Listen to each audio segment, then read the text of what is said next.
Welcome to the Encore Audio Archives YouTube channel. I'm Taper Dave, and this is my channel. I've uploaded hundreds of talks here that I've recorded at meetings in West LA, and okay, my story with Clancy is, and I have it here in one of my recordings where I celebrated a birthday, and then during my talk at the beginning of the meeting, I said that it was my first attempt in 1985 to get sober, and it didn't take, of course, because I came back in 94. And I told Clancy I was living in Stockton, and I heard Clancy was going to come to speak, and I thought to myself, I don't need to hear this guy, Clancy. So I did go to the convention or the meeting or wherever it was he was speaking. So Clancy gets up to start talking. He says, Dave, are you still here? I says, yeah, I'm right here.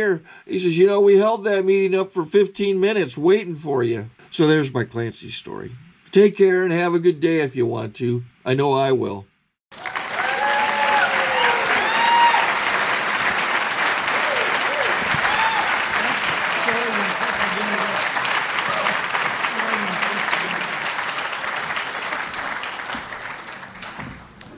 My name is Clancy Imislund, and I'm an alcoholic. I'm very glad to be here this evening. I told you to leave it there on the program, didn't I? Oh, love is the answer.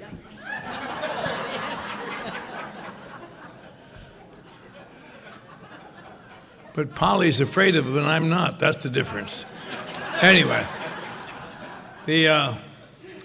I'm glad to be here tonight, safe and sane and sober, as I started to say, because I didn't used to be, and I may not be again sometime, because that's the nature of this illness as such. I want to immediately start off by doing something I sometimes forget. I want to thank Dick A.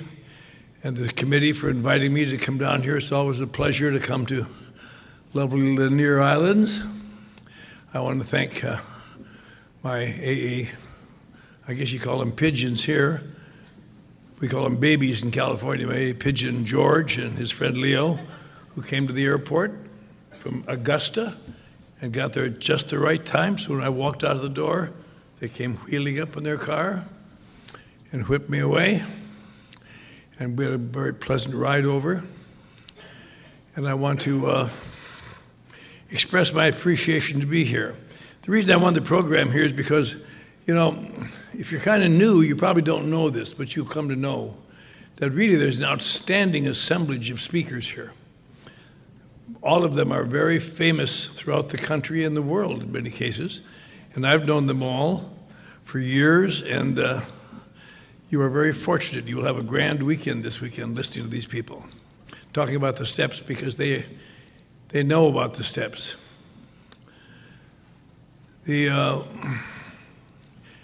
Dick asked me to talk on the subject of the gift of AA. What the hell is the gift of AA? But I know the answer. You know, alcoholism is a strange, and we always talk a lot about alcoholism, but you know, it's been written about for 4,000 years. Before that, they must have had it and didn't write about it. But there's always been some small percentage of people other people who are drinking their wine wisely, are laying there puking and raising hell and getting trouble and having terrible times. Oh, by the way, I also want to thank my friends. They gave me a photograph tonight when I was in their home in New Zealand a few years ago. Much younger, much slimmer. Why don't you keep your pictures to yourself? Anyway, thank you.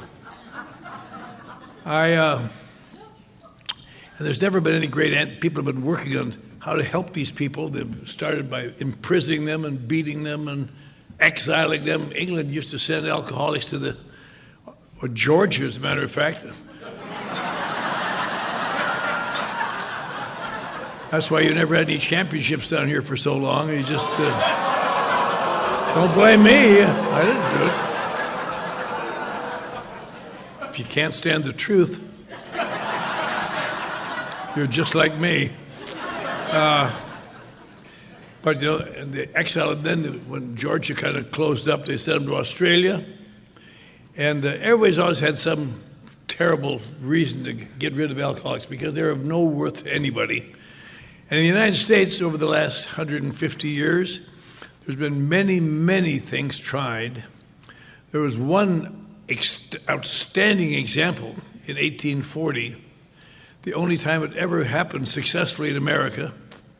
Some guys got together, we all know that story, 6 guys got together in a bar in Baltimore, and one guy just was out of jail, and he said to his friends, that chaplain out there says he knows how I feel, he doesn't know how I feel.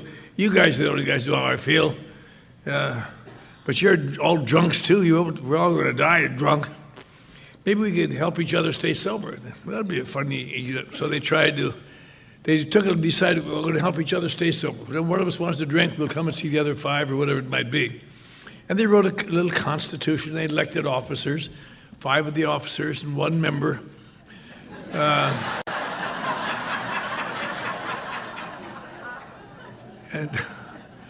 And they somehow stayed sober.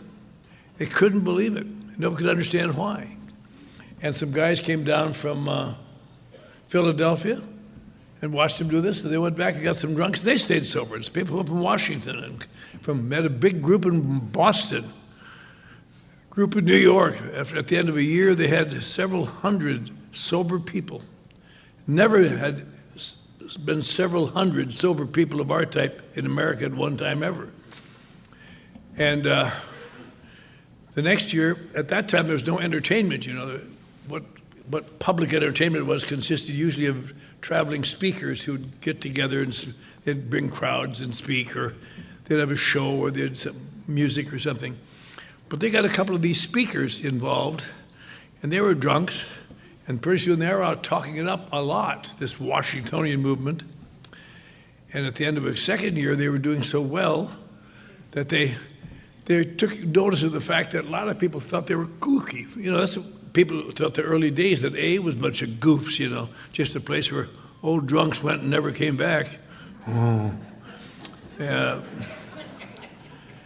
so they wrote a letter to whatever chapters they could find and asked them they'd taken Washington's birthday as their anniversary, although it wasn't their anniversary, but it's close enough for government work. And so on February 22nd, all over the country, they invited people, up-and-coming young people from the communities, to come in and give a talk. And as they said, they told their friends, we don't care what they say. We're not interested in what they get to tell us. But they will see that we are doing good work, and they'll go back and spread the word. In fact, in Springfield, Illinois, the guy they asked was Lincoln, a young lawyer named Abraham Lincoln. And he came in there. And if you ever get a chance to look at a book of Lincoln's speeches, look to the Washingtonians, February 22nd, 1822 or 1842. And much of it was just boilerplate, like the talks usually were.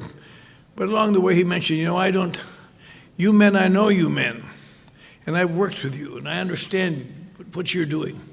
He said, but I don't understand your thirst. I cannot conceive such a thirst. He said, I'm so glad that you found a way to overcome it. And they continued to grow. At the end of 5 years, they estimated they had 100,000 sober drunkards. Now, that may not impress you, but AA, after 5 years, with television and radio and letters and telephones, didn't even have 1,000.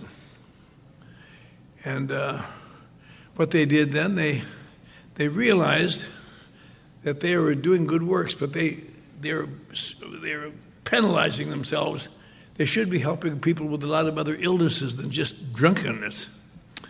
So they decided to go into a mode of helping people who had narcotics problems, but not alcoholics, of people who had emotional problems, of helping to get into the anti-slavery movement, to help Texas become a state, all sorts of things. I mean, big things, and they all got involved in it. And they, by 1848, the Washingtons were extinct, and nearly all of them died drunk.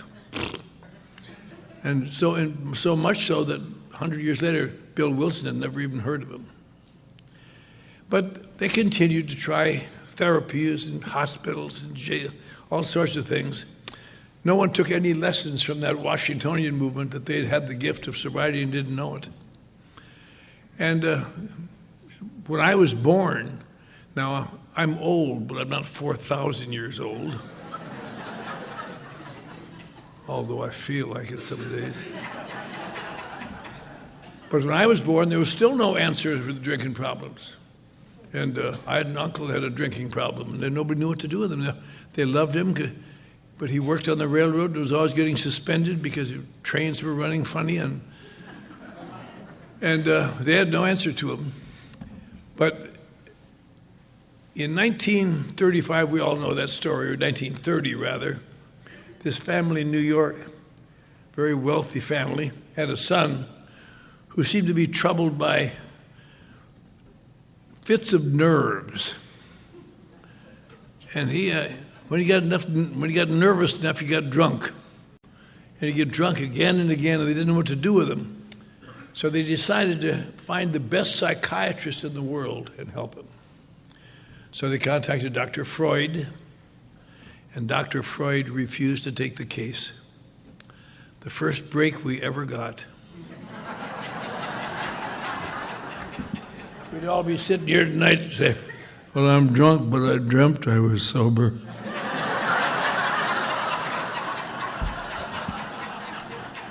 So they went to his ex-colleague, ex-student, Dr. Jung, and he went to see Dr. Jung. So we brought him over there. And Dr. Jung put him in his hospital and worked with him for a year to break down his psychological and psychiatric problems. At the end of the year, he said, Roland, you now seem to pretty well understand the nature of your problem. Go back and you'll be all right.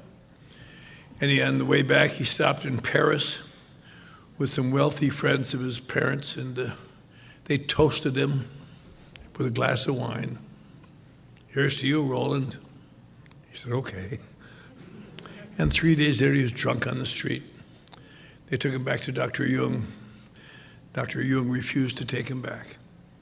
And they said, why? He didn't do any harm. He just seemed to get drunk. Dr. Jung said, I realize now that I misdiagnosed his case.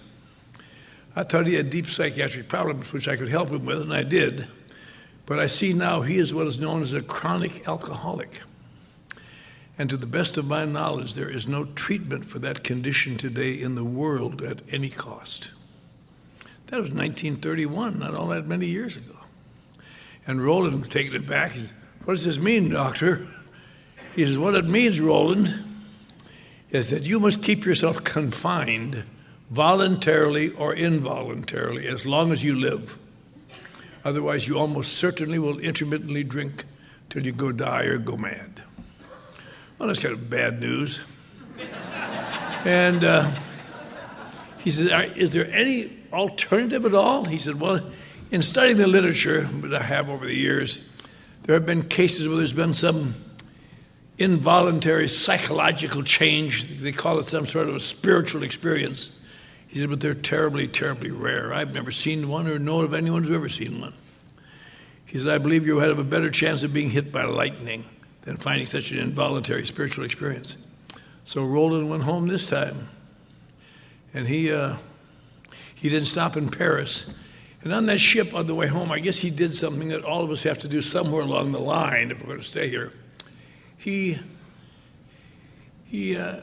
accepted the fact that he was helpless and hopeless, and he couldn't do anything about it, and he couldn't stop drinking.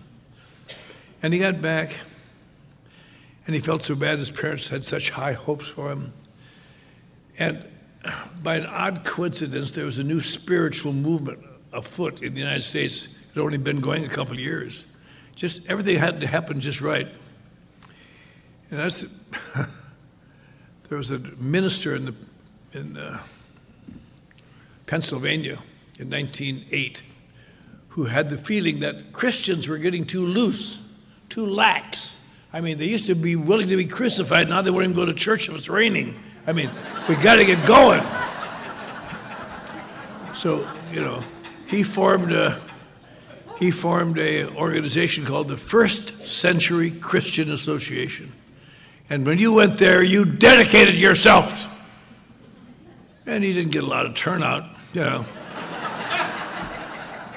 I don't want to be crucified, remember, and I'll see you around, And so after the First World War, he took his drums and tambourine and went to Europe and tried to talk it up, and they all sneered at him. But of all things, the students at Oxford University thought, what a wonderful, this is just what we need, a dedication, and they just took it over. So much so, they changed the name to the Oxford Movement. And then he came back in the late 1920s to the United States, but now with the imprimatur of the Oxford University behind him, so people were interested, and got taken up quite well in the United States. It in a different form. What it really wound up being was in all the various cities, there'd be little groups of finer type people who would meet in one another's homes and discuss spirituality and how they could enhance their spirituality by doing God's work. And this was the Oxford group. And Roland, somebody told him about the Oxford group, maybe that'll help you for a month or two. So he went down there. As he wrote later, I wanted to stay sober long enough so my parents would have a pleasant memory of me when I died drunk. So we went to the Oxford group, and he got swept up in this whole spiritual thing, and God, he became enthralled by the religiosity and stayed sober. And his parents loved it, and he loved it. And he had no idea what was keeping him sober, but he felt great with the spiritual experience that he's having, apparently.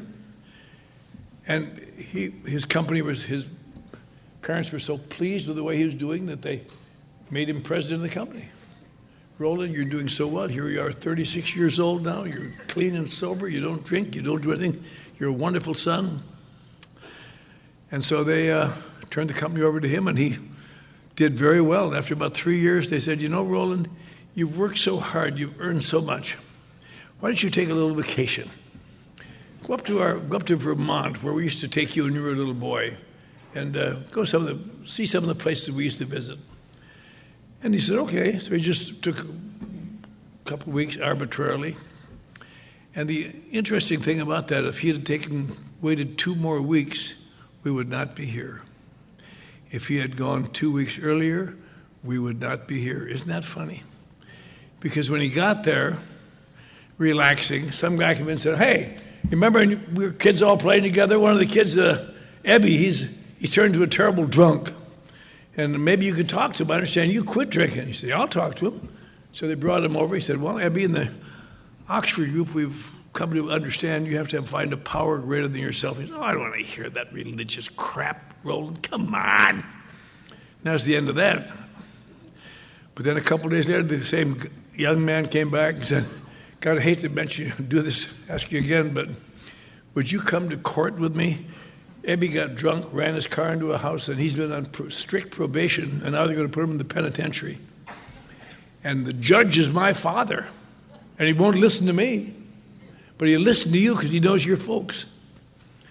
And so I'll go down there and talk to him. He went down to the judge, he said, my family, I used to drink, but I found an answer in the Oxford group, and if you'd release him to me, I would take him to New York and put him in the Oxford group.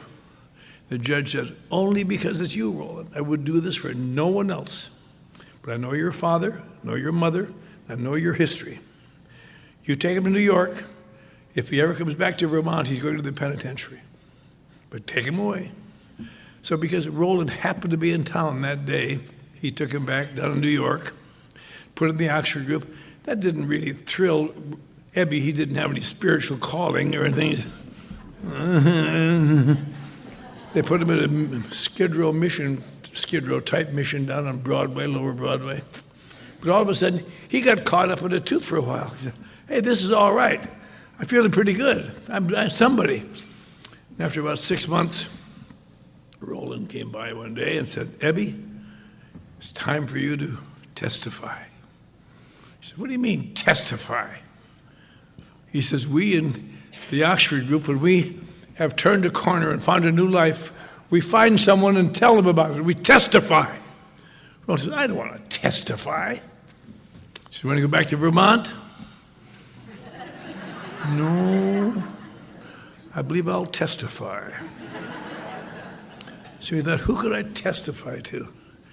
it should be somebody that's really goofy so they won't even remember I visited them. And he remembered this drunken guy he'd known as a kid who was really a renegade, had become a big shot. Now he's loaded and down and out. His wife was supporting them. Everybody, just a disgrace to everybody. This guy, Bill Wilson. And I'll testify to Bill. He won't remember it.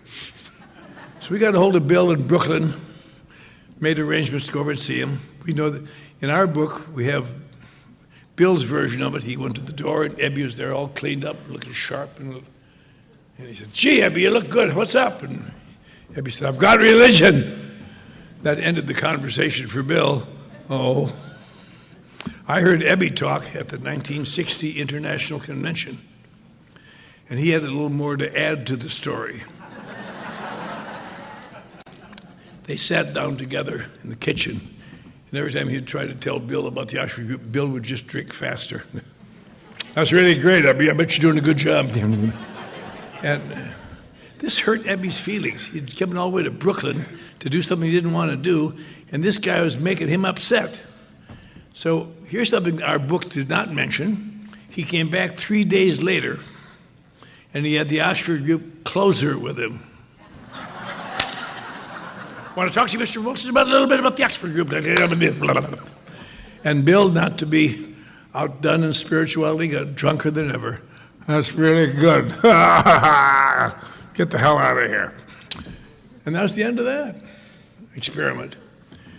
And later on that year, in November, Bill had an attack of remorse. He said, "I should have been nicer to Ebby, poor bastard.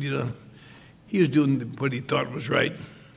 I'll go over there and see him in his mission, and I'll apologize." So away he went one November day. I guess it's November 11th, come to think about it, Armistice Day. And he went over there, got drunk on the way so he could talk clearly and well. And got to the mission, and Abby wasn't there, but he gave a short sermon to everybody just to help them. Staggered down the street. And shortly thereafter, he was back in Towns Hospital. We all know that story. When he got back in there, and this time the doctor called up his wife and said, "Mrs. Wilson, I have some bad news for you. Your husband is back here in Towns Hospital, and I'm afraid this is his last trip here. He will never survive another one of these drunks. He's just too far gone." And so Mrs. Wilson, Lois Wilson, was quite upset. So she called Ebby at the mission and said, "Ebby, could you come and see Bill? He may be going to die." So he said, "Sure." And took a couple of guys went up there and said, "Bill, if you just find a power greater than yourself." And Bill said, "Oh, don't give me that religious crap." So they, okay. So they went home. Then we all know the story, but in the middle of the night, he woke up terribly afraid, knew he was going to die, cried out, "If there's a God, show yourself!" And all of a sudden, out of nowhere, like somebody turned the lights on. The room got light. There's nobody turned the lights on. And the wind started to blow through closed windows. And he knew, I'm going insane. I'm going insane. But he felt very good, but he knew he was going insane. And then pretty soon the lights went down again, the wind stopped. And he felt very good, but he was terrified. Perhaps I've lost my mind. In the morning, he told the doctor what happened. He said, "Doctor, what happened to me? Am I insane?" He said, No, you're not, Bill. I don't know. Looking at you, I don't know what it is, but whatever it is, you hang on to it. Because you've changed somehow. And so we have come to believe that Bill was one of the very, very, very few people in the world who had a true spiritual experience. And he came out of that hospital, and he went to the Oxford group, because that's what he associated with. He knew he had a calling to help drunkards. And he went to the Oxford group, and he went home to his wife and said, "Lois, I really found something I can do." And he'd go every day he went across town to the Oxford group. Sometimes he'd pick up street drunks, old slurry, sit them down there, and the people there, they're all very nice people.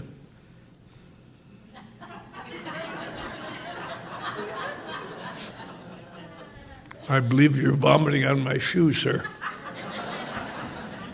He'd take him home. He had sometimes as many as 5 people living in their little apartment with he and his wife, She had to go to work every morning so that she could support this menage. He couldn't get any work. And he worked with people and talked to them and took them to the Oxford group and tried to imbue them so they could have a spiritual experience like he did. You could have a spiritual experience. All you have to do is cry out to God. And, oh, Jesus. Not very many repeats. And at the end of 6 months, he got up one morning, and the guy he brought home the night before had gotten up earlier and taken the coffee pot to pawn, apparently, for wine. And he looked at his wife, who'd been a chic little society girl when he married her, now getting old before her time, getting gray, salt and pepper gray hair, putting on her sweater with a patch on the sleeve to go to work in the basement of this cheap department store so she could make enough money so he could go to the Oxford group and try to help people, even though nobody ever got helped. And he had a terrible wave of second thinking. He said, Lois, that guy I brought home last night left, took the coffee pot, can't even have a cup of coffee. He said, I quit doing this. I've tried every day for 6 months. I've done everything I know how. I took people to meetings. I've talked to them at length. We've sat here in the middle of the night sometimes. We've had guys staying with us. In fact, one day, when Lois came home from work, two were in a fight with clubs on the living room floor. Just terrible drunks, street drunks. And he said, I've done you a great disservice. I said that I would cherish you, and I'm not cherishing you. I'm done trying to help these people. I'm going to get a job tomorrow. I don't care what it is, maybe shoveling dirt. But I'll get a job, and I'm going to get you out of that damn department store, and I'm going to give you at least a few good days before we die. And right there, your life and mine hung by a thread about that big. We were about to be cut off at the pass. And she said something that most of us know changed the course of history. I was having lunch with her in Connecticut many years ago. And I asked her, how did you ever take that answer, Lois? God, you changed our lives. When he said, I've tried to help not one person stay sober. And she said, you did? Oh, yeah. That's why old timers don't have much hair in front. You just go, oh, yeah. Oh, yeah. So he went down to see Dr. Towns at the hospital. Doctor at the Towns Hospital, his friend. And he said, Doctor, I don't know what it is. I've tried so hard to help people. I've had what I consider to be this spiritual experience. And I've now want so much to help people. I can't help anyone. What could I do? I try to tell them about my spiritual experience and how they can have one. And they just can't seem to understand it. The doctor said, well, in the first place, you're never going to get anybody sober talking about your spiritual experience. No one's going to get sober on some nonsense like that, even though it's wonderful for you. He said, and we here in the hospital, we can't get through to these people. And he said, in effect, that alcoholics are like people who are in an invisible shield around them. And you can talk and advise them and just watch your advice bouncing off. Boom. Boom, boom. Thank you very much. I really appreciate that. Boom, boom. He says, and we don't know how to get through to them either. That's why we haven't been able to help you or anyone else, really. He said, I've always thought it might be a good idea we have to get through that wall. Maybe if you would explain to them that you know how they feel, and you drank the way they drank, and you have the same feelings they have, and they might open up that wall just a little bit to hear what you've got to say. And Bill said, well, that's a nice theory, doctor, but it would never work, obviously. Tell somebody else I'm a drunk. But he got home and found a letter from some people in Wall Street saying, Bill, we understand you've been taking care of yourself for a number of months now, and we know that you're a good man. And we got a deal cooking. We need some proxies to take over a rubber tool manufacturing company in Akron, Ohio. And man, we should go out there and get those proxies. And we'll make you president of the company. And you'll have a good life at last. And Bill thought, good, I could get Lois to quit that damn job. Oh, what a wonderful thing. He said, but you've got to remember, if you blow this, don't ever come back to us, because we're not interested in you anymore, ever. You're just a flash in the pan. So Bill went out there full of zeal, and the deal blew up, of course, in his face.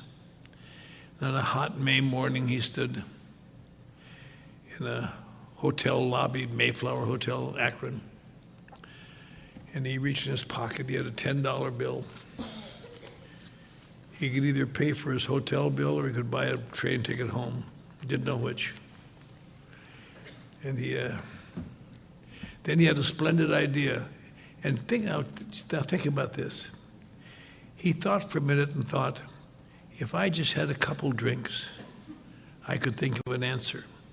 Now that's not very shocking, but stop and think. That's only 6 months later after having this massive spiritual awakening. Kind of a lesson that you can't coast on what happened for you last year or last month. But we have to that's what we keep telling people. You got to keep doing it. Bill Wilson was ready to get drunk after the biggest spiritual experience in the history of our organization. And over here, I stood in that hotel a few years ago. I'm kind of a romanticist, trying to guess what I would feel or what I would do. And he described it over here where the Christmas tree, there was a door, and an open door, and there's a curved sign over it that said cocktails. And you heard the sound of the jukebox coming out and the clinking of the glasses. And you knew that would be the answer. Started to walk, and your life and mine went right circling around the drain right then, I'll tell you. And out of the corner of his eye across the lobby, he saw some telephones, payphones. You don't see them much anymore. But he remembered he'd promised his friends in the Oxford group that he would call somebody in the Oxford group and talk to them before he drank. So he went over there, and if you remember small town hotels, I know they still have them, over the payphones, they'd have a list of the leading churches and their ministers and the phone numbers. And he called the first one up there and he said, my name is Bill Wilson. I'm a rumhound from New York. I got to find somebody in the Oxford group to talk to. Can you help me? The man said, I really don't know what you're talking about, sir, but I'm trying to write a sermon. Please don't bother me. Hung up. Called the next number. No answer. Next number, no answer. Next number, man said, I really can't help you. I wish I could, but wish you luck. And then what did he feel?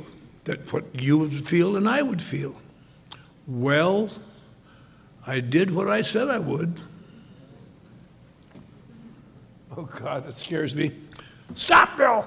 And out of the corner of his eye, he saw at the bottom, there was a minister named Walter Plunkett. He thought, God, I don't want to get away without being rejected by Walter Plunkett. So he called Walter Plunkett, who turned out to be the only man in Akron who could have helped him. Another miracle, I'll tell you, of sorts. He said, funny you should ask. I have a woman in my congregation, a very wealthy woman. She was telling me yesterday that they have a doctor in her group, her Oxford group, who's just admitted he was a drunkard. And they prayed for him, but it didn't help him at all. But they're all worried, sick about him. But maybe if you want to talk to somebody like that, maybe that would be the answer. He said, okay, stay in that phone booth. So he called Mrs. Smith. And that's something else we never hear about. I heard about it in Akron. The phone rang and rang and rang and rang. Hang it up. All of a sudden, hello, I'm sorry, I was out in the yard. Could I help you? And she explained what happened. She said, well, yes, I'd like to have the doctor talk to him, my husband. But he's drunk on the floor right now. I can't get him up, but we can get him up tomorrow to talk to him. And he said, all right. So they made plans to meet at this wealthy woman's mansion in West Akron. And Dr. Bob and his wife and children would come out, and this She called back the minister. He called back Bill, who by good fortune was still there. I don't know if I'd have waited that long. And told him what bus to take to get out there. So the next day, Mother's Day, turned out to be 1935. Bill went out there and Dr. Bob went out there. Many of you who have been sober a while remember Dr. Bob's son, young Bob, they called him Smitty. And he was, at that, he came to AA, although he was not an alcoholic, he was an Al-Anon. They introduced him at the 1980 International Convention in New Orleans. Nobody ever heard of him. We have Dr. Bob's son, and God, everybody said, oh. Then he said, he's an Al-Anon. Oh, shit. Not me. I said, oh, I don't care. Perhaps he's a double winner.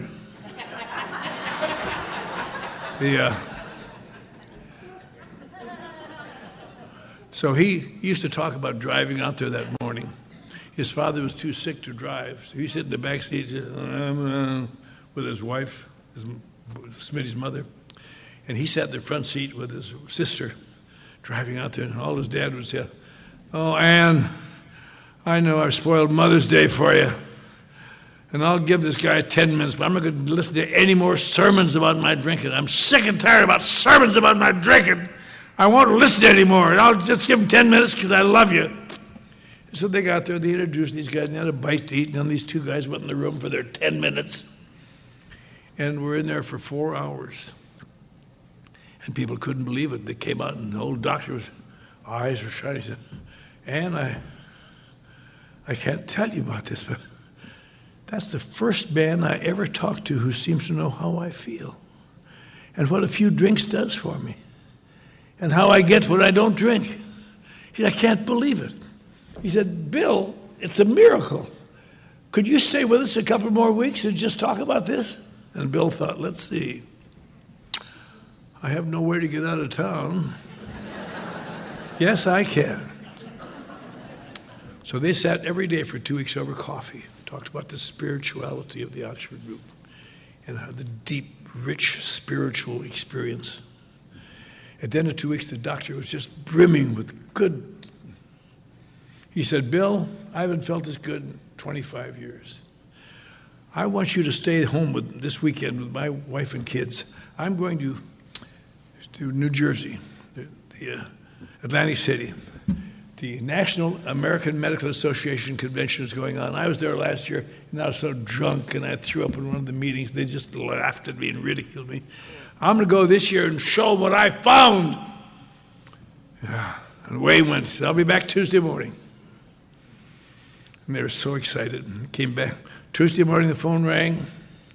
Miss Smith, yes? She said, I'm so sorry to tell you this, but this is Dr. Bob's nurse, office nurse. They took him off the train this morning so drunk he couldn't walk. And the station agent knew I worked for him, so she called me, and a taxi driver and I have got him on the floor of his office. And he's very sorry. He's crying. But what shall I do?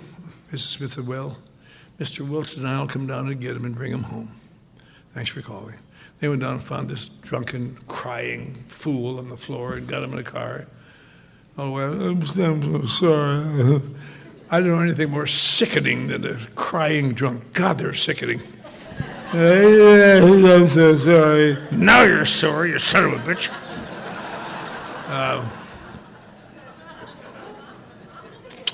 They got him home and put him to bed. And a couple of days later, we sat him in bed on Thursday morning. What day is it? It's Thursday morning, Bob. He said, oh, my God. I've got to do a cancer surgery this morning. I've been putting it off. I can't put it off again. But I can't possibly do it. Look at my hand. I can't hold a scalpel. My God, they'll take my license. What will I do? They got him up and bathed him, got him dressed, and his new friend Bill got him some beer to steady his hand. And he went off to the hospital. He said, I'll be back about 2. And they waited, and 2 o'clock he didn't come. And 3 o'clock he didn't come. And 4 o'clock he didn't come. And 5 o'clock. Everybody, the son of a bitch is drunk again. 6 o'clock, the door burst open. Here he comes in, cold, sober. He says, where you been, Bob? He says, when I was doing that surgery, Suddenly struck me, the action group wants you to make amends to people. I never thought a doctor should have to make an amend because it's a special thing. But I realized I'm a human being more than I'm a doctor. So I've been all afternoon, all over Akron, making amends to people I've hurt. And I feel wonderful. That was June 10th, 1935, which we conceived to be the founding moment of Alcoholics Anonymous. Although they didn't know it was. It was just two pukes getting sober again, But they realized something. They realized that sitting around and talking about spirituality had not kept Dr. Bob sober. And that had not what had kept Bill sober. What had kept Bill sober was trying to describe alcoholism to people, trying to help people get sober. First of all, badly in New York, and once at last once successfully with this doctor. So they tried to find someone else. The doctor had a friend in the Akron hospital, a nun up there, who was a nurse and understood the problem a little bit. Because at that time, you couldn't get in the hospital if you were drunk. You had to have some internal plumbing problem or something dreadfully physically wrong. But drunks couldn't get in. They'd just die on the street. So he called up Sister Ignatia and he said, do you have anybody up there that looks like they might be a drunk? And she said, yes. I have this guy, Bill D. moved here from Akron a couple of years ago to get away from his drinking. He's even worse now. And he's got a terrible prognosis. But maybe you can talk to him. I'll talk to his wife. And they said, okay. And she called back and said, well, his wife's going to try to convince him. I heard him speak, God, 40 years ago. He said, I was laying in that bed in Akron, Ohio. And Sister Ignatia came in, talked to me a little bit, said my wife had something to tell me. My wife came in, said she wanted me to talk to two fellas about my drinking. And I told her, absolutely not. I'm sick of talking about my drinking to people who don't understand anything about it. I'm not going to take any more lectures. No! But my wife's a rather strong woman. So I talked to those two fellas. And they never talked about my drinking once. They talked about their drinking and how they felt and why they drank and what happened when they don't drink. He said, I never heard anybody in my whole life describe me like that. I was just stunned. And I stuck with those fellas, and I've been with them ever since. And he became number 3 in this tenuous chain. Then they kind of hustled around Akron trying to find drunks to take him to the Oxford group with very little success. They had one young guy, just kind of a sidebar, they got one young guy named Ernie. He was 29. They said, Ernie, you can't be an alcoholic, you're only 29. All the rest of us are around 40 or over 40. But you drink like an alcoholic, that's funny. Maybe you can come with us at our rounds. So she did. And he hung with him for a while. And he fell in love with Dr. Bob's daughter. Isn't that wonderful? He brought us our first relationship. I don't know a word that sends a shiver down a sponsor's spine like that one. I want to talk to you about my new relationship. Oh. You have to have a thing on your phone that just set it down. It goes, uh-huh, uh-huh.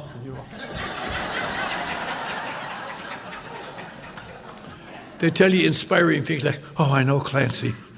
I thought the last one was it, but this morning when I saw Diane walking out of that detox, I just knew.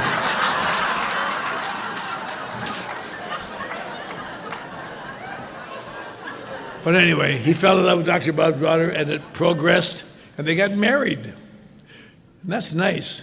That happened to my family. My youngest daughter, Susan, fell in love with the guy who sponsored. He was about 5 years sober. I was very much against the wedding, but all of my daughters pointed out how little I knew about anything. So they had the wedding. And I'll tell you the absolute epitome of mixed emotions. It's watching your daughter go down the aisle to marry a man whose fifth step you've heard.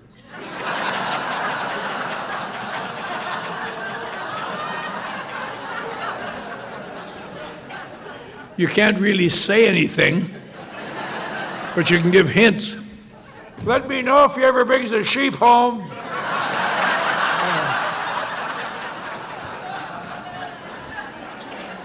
They got married, and they told Ernie, well, Ernie, you're a young bridegroom now. You shouldn't be out in the streets with us doing all this stuff. You stay home and take care of your wife.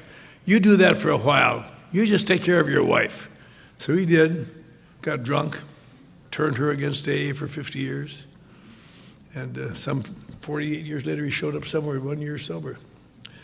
But that was the beginning of our life pattern.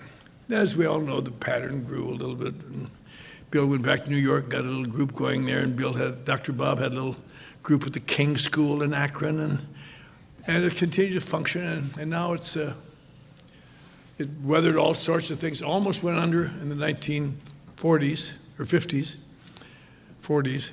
In 1938, they thought, we got a great idea. All of us will build a big drunk hospital, just for drunks. And how are we going to pay for it? Well, let's write a book about our experiences. And they'll sell like hotcakes. So they wrote the book. Incidentally, if you ever get a chance, it's one of the more fascinating.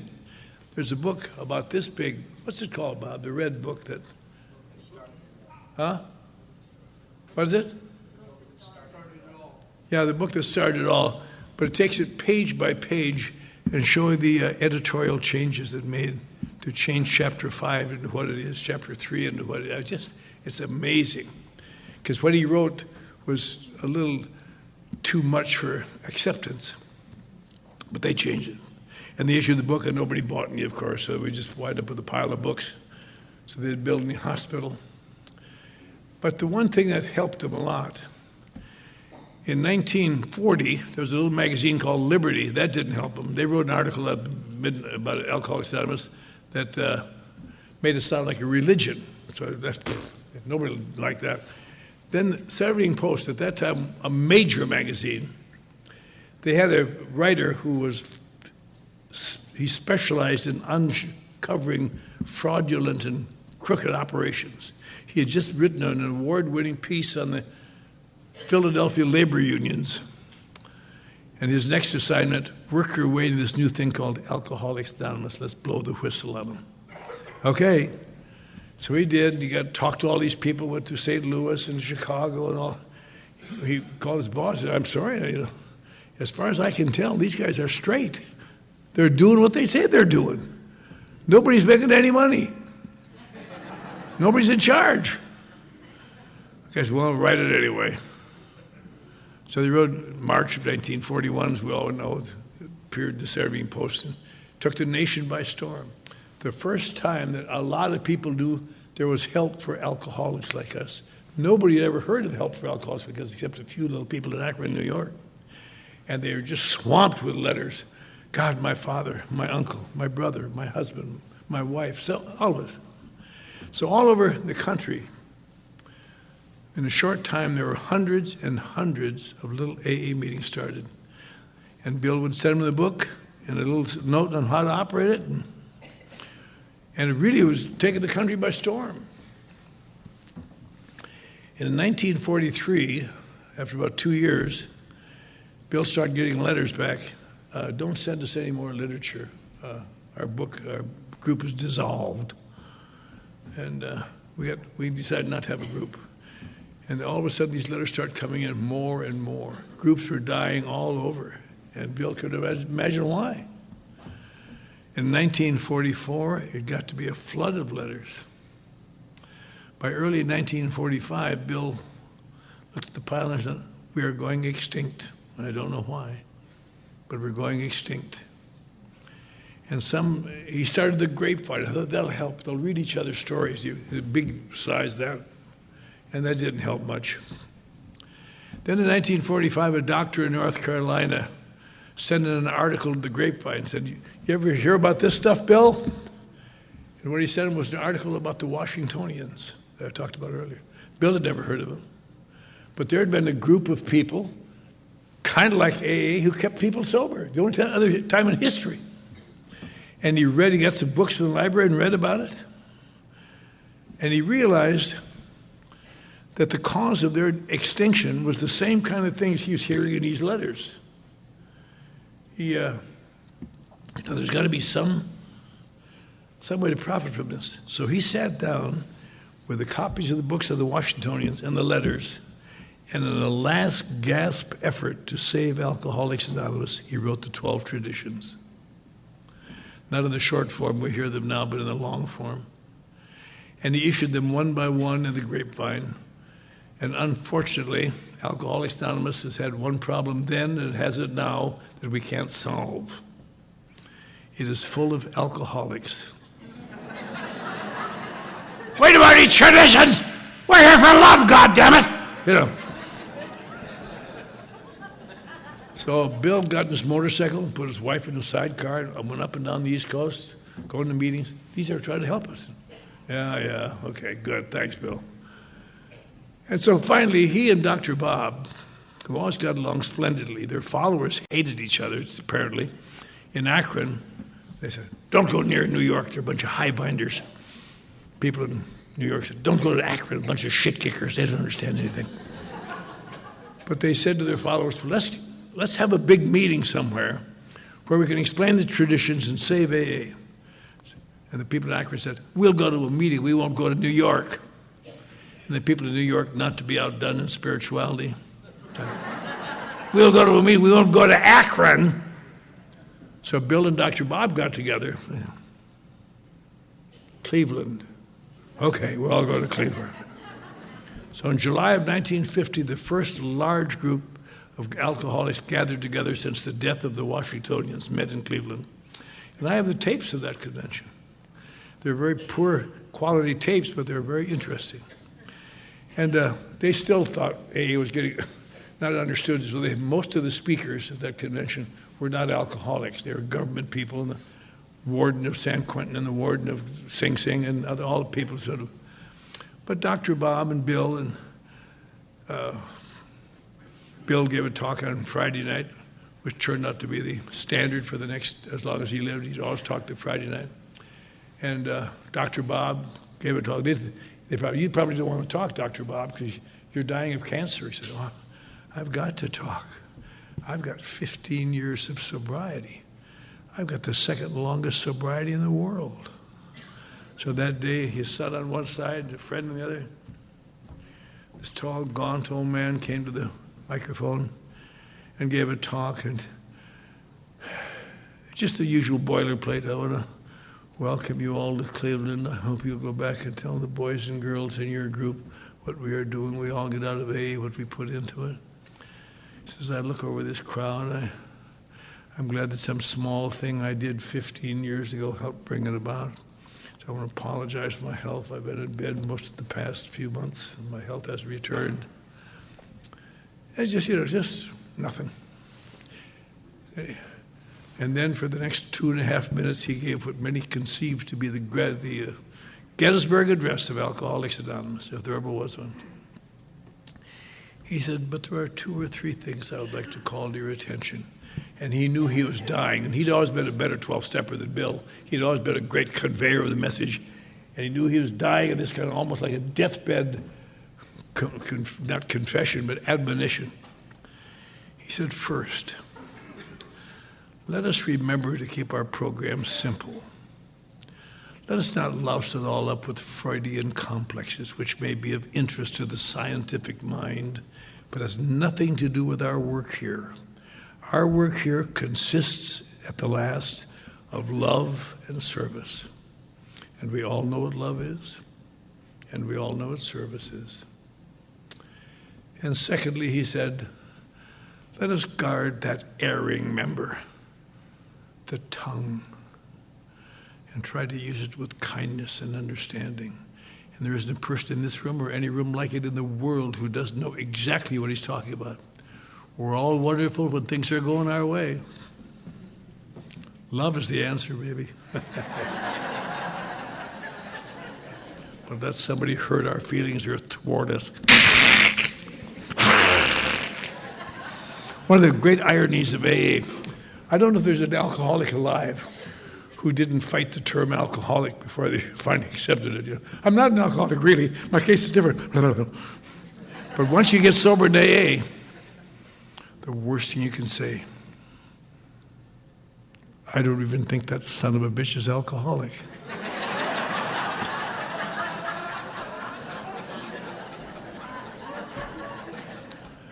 And finally he said, none of us would be here today if someone hadn't taken the time to maybe explain things to us, to take us to a few meetings, to give us a pat on the back when we needed it. Let us never reach that stage of smug complacency when we are too busy to help our fellow man who still suffers in alcoholic despair. He sat down, was dead shortly thereafter. But that's on the wall of the World Service Office. You get off the elevator, there it is, the whole talk right there. 'Cause that really is as true today in this place as it was in Akron, Ohio in 1935 or 1950. And so A continued. And at the end of that convention, they had 6 young guys. I don't know who they were, but you can just hear the excitement, like they're wagging their tails. Each took 2 traditions in the long form and explained them. These are not rules. These are just we're trying to save AA, and here's why we're telling you.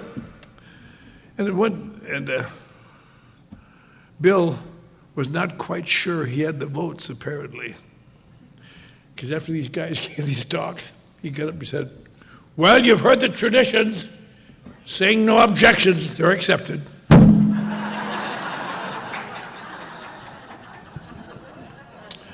And they were accepted. They continue to save us today. I think there's some of us old timers, I'm second 50 years, think that maybe they were didn't quite hit the right note. They said they are not rules. We should have some rules, it seems to me.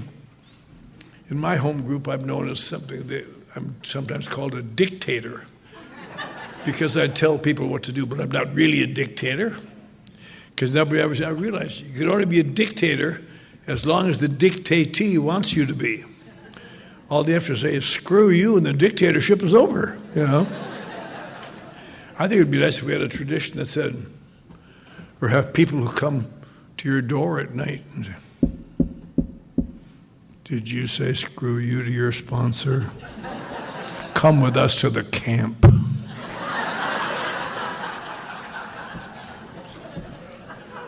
But A's continue to change. So all of this is the description of what I believe to be the gift of Alcoholics Anonymous to us.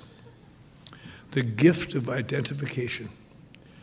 The rest of AA can be found all sorts of places. Professional people have been, you read the big book, and people always say, oh, I found part of that book in another book. No question about it. There's nothing new in the big book at all. The 12 steps are just taking the 6 steps of the Oxford group and split them up a little bit. And he had some ideas, but there's nothing in the book of Alcoholics Anonymous that could be found somewhere else. What made AA work is one alcoholic talking to another alcoholic, getting through that wall. That is why all the explanations have never kept anyone sober. They bounce off the wall.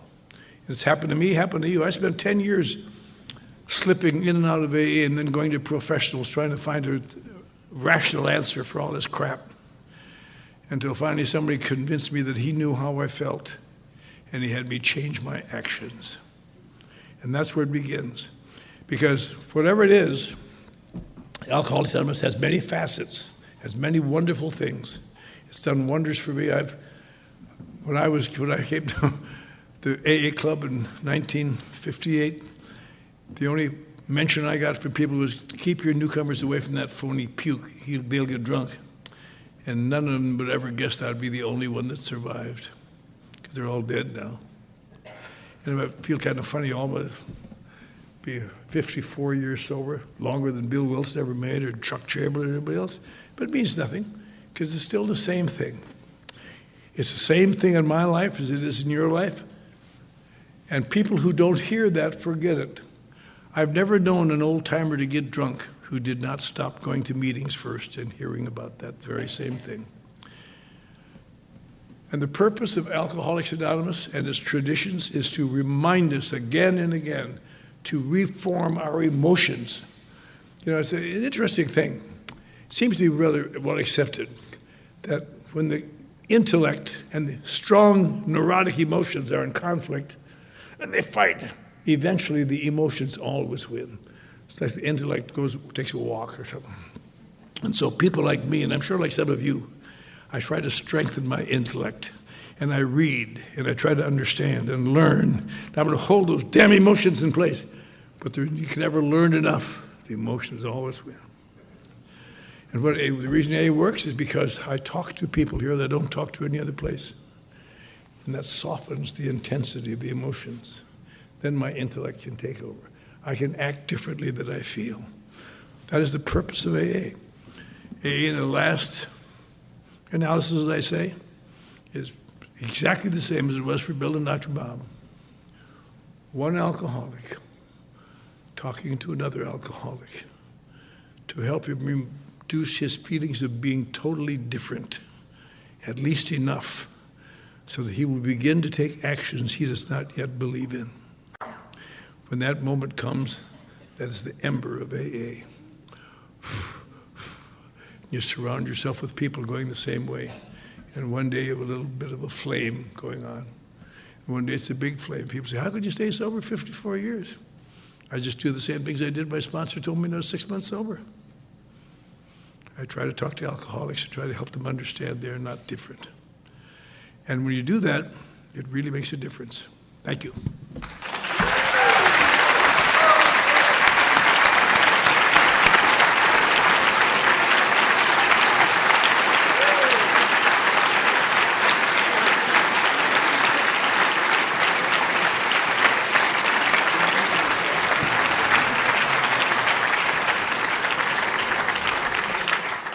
I think we got a great talk going on here. Thanks for watching the channel. Taper Dave here. Just curious, do you think this is better than Zoom? Okay, this is how I prepare my drone for launching. I like to do it inside the cab of my truck so I'm not standing outside in the weather.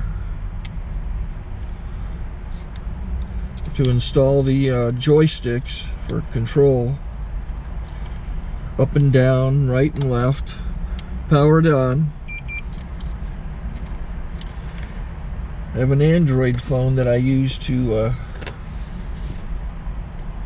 connect it to the drone with, and it's actually controlled through the iPhone, through an app. Oops, wrong way. It's actually controlled through the iPhone, or through this Android phone, through the app. It's actually controlled through the Android phone, through an app, and you connect it through this short connection right here.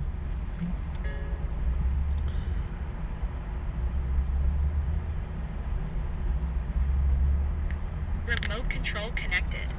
Remote control's connected. So I pull out the drone. I have to extend the legs, long legs extended first, then the short legs. Remove the gimbal protector. Set that aside, then power it on one short burst and one long burst. I lay it down. So I have to go to calibrate. So the drone's not connected yet. It shows you here as this drone gets disconnected, even though the remote's powered on. So the drone has to establish it's connected. So I go into the app to calibration mode. First I'll calibrate the remote controller. Start calibration. Out, in, oop, out, in, up, down. And then this little wheel is to control the gimbal. So it's calibrated. Go to gimbal calibration, start calibration, and then it calibrates the gimbal. I don't know if that shows up. The gimbal's moving all over the place. Changes, you can see it on the video. And I'm calibrated to take off. It's It's acquired 7 satellites at the moment. There are 26 satellites up in the sky, which it has to acquire before you can take off. So it's connected. It's got enough satellites. This is white. I can go to press this little arrow button, swipe right to take off, and it would start the motors if I slid this to the right, but I'll wait till I get outside. Don't want to do it inside.